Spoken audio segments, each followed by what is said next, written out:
Mga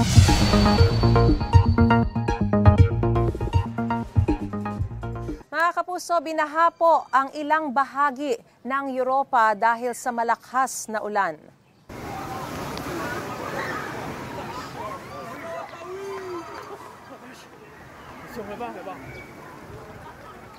Sa San Malo, France, umabot sa kalsada ang malakas na alon mula sa dagat.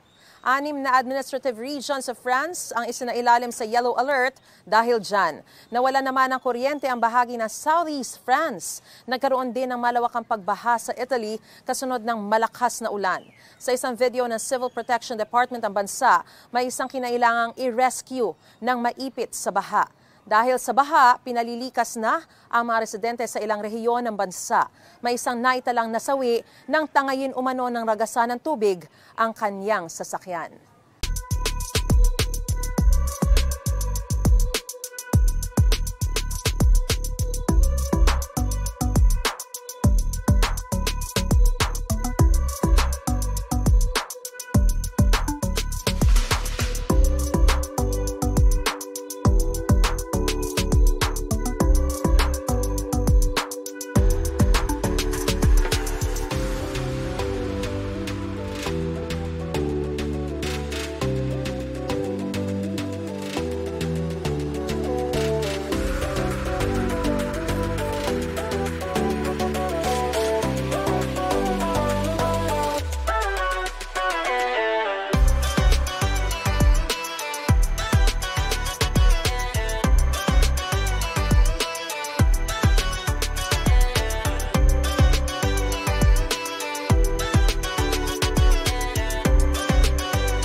Mga kapuso, para una ka sa mga balita, mag-subscribe sa GMA Integrated News sa YouTube. Sa mga kapuso abroad, subaybayan niyo po kami sa GMA Pinoy TV at sa www.gmanews.tv.